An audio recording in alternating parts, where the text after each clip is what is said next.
संभल, वो शहर जो भले ही पिछले कुछ समय से विवादों की वजह से सुर्खियों में है, लेकिन इसका गौरवशाली इतिहास भी रहा है। हर युग में उत्तर प्रदेश के संभल जिले का जिक्र मिलता है। संभल को राजा पृथ्वीराज चौहान की राजधानी भी कहा जाता है। जिस तरह संभल का समृद्ध इतिहास रहा है, संभल का धार्मिक और ऐतिहासिक महत्व कितना है, देखिए इस रिपोर्ट में। उत्तर प्रदेश के संभल जिले का नाम सतयुग में सत्यव्रत, त्रेता में महदगिरी, द्वापर युग में इसे पिंगल नाम से पुकारा जाता था। अब कलयुग में इसका नाम संभल पड़ा, जहां 87 तीर्थों के अलावा तमाम शिव मंदिर, देवताओं और ऋषियों की ओर से बनवाए गए सनातन के सबूतों की खान है। वहीं धार्मिक और ऐतिहासिक महत्व की धरोहरों की भरमार है। हम आपको संभल की प्राचीन मढ़ी में लेकर चलते हैं, जहां 1000 साल पुराना भगवान शिव का मंदिर स्थित है। मढ़ी में सनातन के प्रमाण दिखा रहे हैं।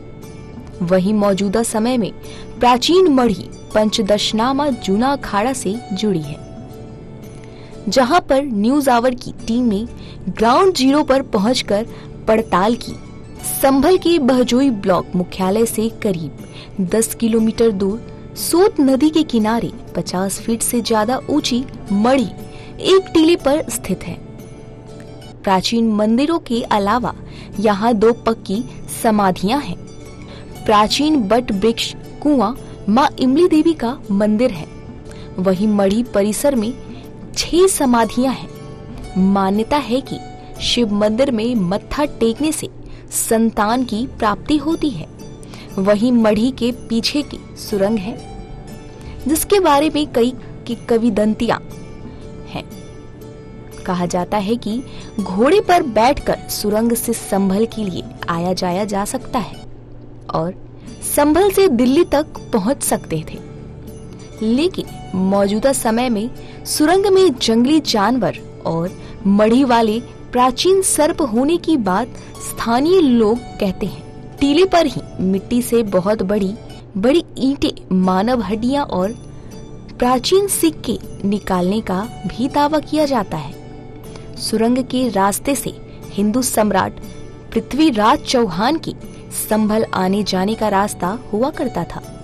वहीं सोत नदी किनारे मां सीता के पाताल लोक में चले जाने, यहाँ मढ़ी के ही साधु द्वारा औरंगजेब की कैद से साधु महात्माओं को छुड़ाने जैसी मढ़ी से जुड़ी तमाम दंत कथाएं हैं। वहीं मढ़ी पर मौजूद जितने भी साधु हुए हैं, ये उनकी समाधियां हैं, जिसमें से 3 जीवित समाधियां भी हैं। स्थानीय लोग जहां मढ़ी पर पिछले दिनों तहसीलदार के भ्रमण का दावा कर रहे हैं। न्यूज आवर की टीम ने मौके पर पहुंचकर पड़ताल की और वहां पर मौजूद लोगों से बातचीत की है। क्या कहते हैं ग्रामीण, देखिए इस रिपोर्ट। और इसमें हमें लेकर गए हैं, पलंग से इधर को आए हैं। हाँ। और ये मट्टी खसक गई है इसमें, यहाँ से इधर से। अच्छा, तो कितनी गहरी सुरंग है ये? जो भी कम से कम वो 20 नीचे 20 फीट नीचे गहरी है ना, 20 फुट में है यहाँ। कहाँ तक जाएगी ये संभल को कर रही है, संभल से लाल किला को, दिल्ली को। लाल किले को भी सुरंग है यहाँ से? संभल से यहाँ से संभल जा रही है ये? हाँ, संभल जा रही है। ये तार है। कितनी पुरानी है, कब की होगी? जो 10 20 और 1000 पुरानी सुरंग है। 1000 से मतलब 1000 साल? हाँ, 1000 साल पुरानी, ज्यादा ही है। और ज्यादा ही की बात करो। किन की सुरंग बताई जाती है भैया? ये आधा उदल की लड़ाई चलती होती है यहाँ। अच्छा, आधा उदल की लड़ाई, आला उदल की, आला उदल की लड़ाई। ये चीजें आपको कौन बताता है भैया? हमने बाबा ने सब सुनी। अब तुम्हारे बाबा, तुम्हारे परी? हाँ। अच्छा, कहाँ से कहाँ निकलती है बाबा ये? ये संभल को बताते हैं। यहाँ से संभल जा रही है? हाँ। कितनी दूरी होगी ये यहाँ से संभल की? करीबन होगी यहाँ से 15, 17, 18 किलोमीटर। कहाँ निकलती है संभल में, ये जानकारी है आपको? ये नहीं पता। तो कितनी पुरानी सुरंग है ये, क्या इतिहास है? वैसी देखिए बड़ी बुनी में भी। तो उसमें क्या जा सकता है? आदमी जाए तो चला जाएगा अगर खुली हुई हो तो? थोड़े से तो अंदर हम ऐसे 20 किलोमीटर तक, 20 किलो क्यों, वहाँ तक तो पहले तक तो हम गए। आप गए हैं? हाँ, जब बच्चे भी गए। कितनी दूर तक गए हैं आप लोग? ऐसे ही 10 कदम आ गए थे। अच्छा। हाँ। क्या क्या नाम है आपका बाबा? हमारा नेकपाल। कहाँ रहते हैं, कौन सी जगह है ये चूहड़ खेड़ा मड़ी। डीएम ने इस मढ़ी की जानकारी से इनकार किया है।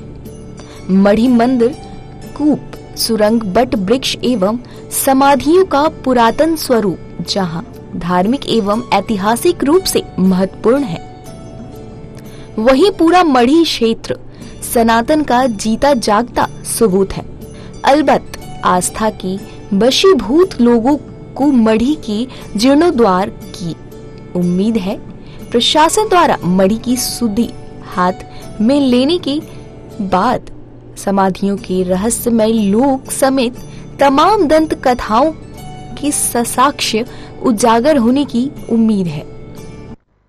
नमस्कार, इस वक्त हम पहुंचे हुए हैं जनपद संभल के चूहड़ खेड़ा मढ़ी पर, जो अपने आप में बेहद कौतूहल है, जहां पर लगभग 25 समाधियां हैं, जहां पर कुछ महात्माओं ने जिंदा समाधियां ली हैं। जहां पर एक प्राचीन शिव मंदिर भी है, शिवलिंग भी है, जो जहां पर बताया ये जाता है कि यहाँ पर माथा टेकने से लोगों को पुत्र रत्न की प्राप्ति होती है। यहाँ पर नदी भी बहती है, बगल में ही होकर ये जो स्थान है जमीन से लगभग 50 फीट ऊपर एक किले के ऊपर में है। यहाँ पर जो सुरंग भी दिल्ली तक जाती हैं, बताया जाता है।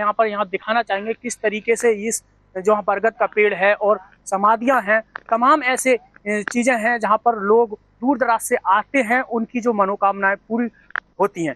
तो हम आगे देखिए जो साधुओं ने समाधियां ली हैं, किस तरीके से समाधियां हैं और किस तरीके से ये समाधियां हैं और ये अपने आप में गर्मा मई पैदा करती हैं। यहाँ पर जो बेहद चीज ये है कि यहाँ पर जो भी श्रद्धालु आते हैं उनकी जो मनोकामनाएं पूर्ण होती हैं। तो उससे पहले हम आपको यहाँ के जो लोग हैं, आप कुछ लोग यहाँ पर मौजूद हैं, उनसे हम बात करने की कोशिश करेंगे। तो सर, पहला आपका नाम क्या है? मेरा नाम जी ओम प्रकाश है।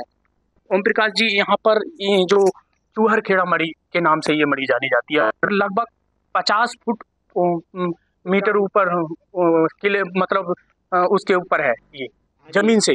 तो इसका रहस्य क्या है? ये पृथ्वीराज चौहान के जमाने का किला है। यहाँ पे लोग बताते हैं, हमारे गुरु महाराज जो थे वो बताते थे कि यहाँ पे 9 लाख सेना जो है पृथ्वीराज चौहान की रहती थी, और जो उनका सरदार था चौड़ा, उसकी गद्दी हमारे इसमें कोठी के अंदर गद्दी बनी हुई है, उसमें बैठते थे। 9 लाख दंगल रहता था यहाँ पे। 9 लाख दंगल के ऊपर वो सेनापति थे, इसीलिए इसका नाम चूहड़ खेड़ा पड़ा है। हमारे प्राचीन जो है कागजों में भी और जितनी भी है वो चूहड़ खेड़ा के नाम से ही प्रसिद्ध है। और साधुओं ने यहाँ पे चमत्कार दिखाया है, जिंदा समाधि है हमारी इस कोठी के अंदर। तो कौन से साधुओं की समाधि है, क्या क्या चमत्कार यहाँ पर लोगों को देखने को मिलते हैं? ये चमत्कार दिखा रहा है, ये दीवारी माता है हमारी। इसके पूजा के लिए साल में शेर आता था और मस्तक नवा के चला जाता था। माता हमारी ये भी इमली वाली प्रसिद्ध है। बाहर जो है गुरु अमरा की समाधि है। गुरु अमरा की समाधि होने के उपरांत अंदर जो है श्यामगिर बाबा की समाधि है, और महामायागिर बाबा की समाधि है, और श्री छक्कागिर महाराज की समाधि है। उन्होंने जिंदा समाधि ली है। यहाँ पे जिंदा समाधि लेने के उपरांत अपना साक्षात चमत्कार दिखाते हैं। जो लोग अपनी मन्नत यहाँ पे रखते हैं और अरदास रखते हैं, उनकी सब मनोकामना पूर्ण करते हैं। सच्चे मन से जो अपनी लगन लगाता है और झूठ कपट से दूर रहते हैं। झूठ कपट किसी की बात नहीं मानते हैं। जो सच होगा वो ही सच छान के दिखाते हैं। यहाँ पे 2 साधुओं के मर्डर हो चुके थे। उस साधुओं के मर्डर में जो है लोग इधर उधर की बात करते थे, लेकिन जो सिद्ध बाबा की इच्छा थी वही सिद्ध बाबा ने करके दिखाया था। ट्रैक्टर जो है नदी में ऑटोमेटो बंद हो गया, और ऑटोमेटो बंद होने के उपरांत जो है पुलिस आई थी। पुलिस ने जो है उसमें चाबी पड़ी थी। पुलिस वालों ने जब चाबी लगाई तो ट्रैक्टर स्टार्ट हो गया। और जो सिद्ध बाबा की चमत्कारी से ही वो जितने लोगों ने यहाँ पे मर्डर किया साधुओं का, वो लोग ऑटोमेटिक सिद्ध बाबा ने अपने आप ही पकड़वा दिए थे। अच्छा, एक बात बताइए, दिल्ली से जुड़ा हुआ क्या रहस्य है? दिल्ली से जुड़ा हुआ ये पृथ्वीराज चौहान जो थे वो नहीं, महात्माओं का हाँ। महात्माओं का ये है कि यहाँ श्यामगिर बाबा के लिए दत्त भगवान ने दर्शन दिए थे, और दर्शन देने के बाद में दत्त भगवान ने कहा था कि भाई श्यामगिर, आज से तुम मेरे चेले हो। और जो है साधु जो है औरंगजेब बादशाह के ज़माने में जो है जेल में चक्की पीसते थे, तो उन्होंने कहा कि भाई साधु जेल में संकट में है, चक्की पीस रहे हैं और उनकी बहुत बुरी हालत है, उनकी जेल से मुक्ति दिलानी है आपके लिए। तो बाबा जो है उनकी बात को पालन करने, गुरु की बात को पालन उन्होंने किया। यहाँ पे उन्होंने जिंदा समाधि ली। जिंदा समाधि लेने के बाद में वो दिल्ली के लिए चले गए। दिल्ली जाकर उन्होंने चमत्कार दिखाया। दिल्ली जाकर चमत्कार दिखाने के बाद जो है औरंगजेब बादशाह की जेल में पहुँचे थे। जेल में जितने भी साधु थे वो चक्की पीस रहे थे और पसीना टपकता था, उनका बहुत बुरा हाल था। तो जो है बाबा ने सभी साधुओं को अपने पास बुला के बैठा लिया। बोले गुरु भाई आओ भाई हमारे पास बैठो और चलम तम्बाकू पी लो। अरे कि नहीं गुरु भाई, राजा खराब है, राजा जो है हमें चक्की में पिसवा देगा, हम चक्की नहीं छोड़ेंगे। अरे कि आ जाओ भाई, तो हमारी बात मानो। तो उन्होंने अपनी चमत्कारी छड़ी से जो है चक्की से अपनी छड़ी लगा दी और गले से छड़ी छुआ दी, तो गला ऑटोमेटिक अपने आप चक्की में चलने लगा और चक्की घूमने लगी। और जितना आटा था, जितना गल्ला था राजा के कोठार में, वो सारे कोठार पीस कर रख दिए। चंद रोज में 4 दिन में कोठार पीस कर रख दिए और कहा कि भाई गल्ला मंगा, नहीं तो हम तुझे पीस देंगे। तब जो है चपरासी वहाँ से भागे और राजा के पास पहुँचे। राजा से जाकर उन्होंने अरदास की कि महाराज साधु जेल में आए हुए हैं और उन्होंने ऐसा ऐसा चमत्कार दिखाया है, और जो है सभी साधु बैठे आराम से, चक्की चल रही है, कोठार खाली हो चुके हैं हमारे। अच्छा, जैसे यहाँ सुरंग का भी कुछ सबूत मिलते हैं, तो ये सुरंग जो है कहाँ से कहाँ तक जाती है? ये सुरंग सर बता देंगे, जो पृथ्वीराज चौहान की सेना थी वो अंदर ही अंदर जाती थी, अंदर ही अंदर आती थी संभल तक। संभल के लिए इसके लिए बताते हैं, गुरु लोग बताते थे। किला है ये यहाँ पे काफी, अगर आप घूम के देखोगे तो बहुत बहुत चौड़ाई है इस किले की, बहुत ऊंचाई है। तो अंदर ही अंदर जो घुड़सवार थे वो जाते थे और अंदर ही अंदर आते थे। आगे हम दिखाना चाहेंगे कि यहाँ पर ये समाधियों के अलावा अंदर भी जो समाधियों का रहस्य है वो अपने आप में छुपा हुआ है, रहस्यमयी है। हालांकि यहाँ के लोग जो चाहते हैं कि जिस तरीके से संभल प्रशासन लगातार जिस तरीके से धार्मिक एवं ऐतिहासिक जो धरोहरों को सजोने का कार्य कर रहा है, एएसआई के सर्वेक्षण में लगातार इन धरोहरों को सौंपने का कार्य कर रहा है, वहीं लगातार यहाँ पर देखिए ये वो महाराजा पृथ्वीराज, हिंदू सम्राट जो पृथ्वीराज चौहान थे, उनके देवतुल्य थे, उनके जो सहयोगी थे, कोई उनकी जो चौड़ा बताते हैं उनकी ये गद्दी है ये। और यहाँ पर इसी तरीके से ये लगातार 1 2 3 और ये 4 और 5 और ये छठी ये मतलब 6 यहाँ पर ये हैं, और ये वो समाधियाँ, जिंदा समाधियाँ बताई जाती हैं ऐसे में, तो ये अपने आप में गरिमामयी साबित करती हैं अपने आप को। तो ऐसे में संभल में ऐतिहासिक और जो धार्मिक धरोहर हैं अपने आप में दर्शाती हैं कि संभल हाँ एक ऐतिहासिक, वो सनातन के संभल में वो सबूत हैं जो अपने आप में दिखाते हैं। रामपाल सिंह, न्यूज अवर, संभल। संभल वो स्थान है जिसको लेकर मान्यता है कि यही भगवान विष्णु कलिक के रूप में अवतार लेंगे। हिंदू परंपरा के मुताबिक कलयुग में इस जगह का नाम संभल ही मिलता है।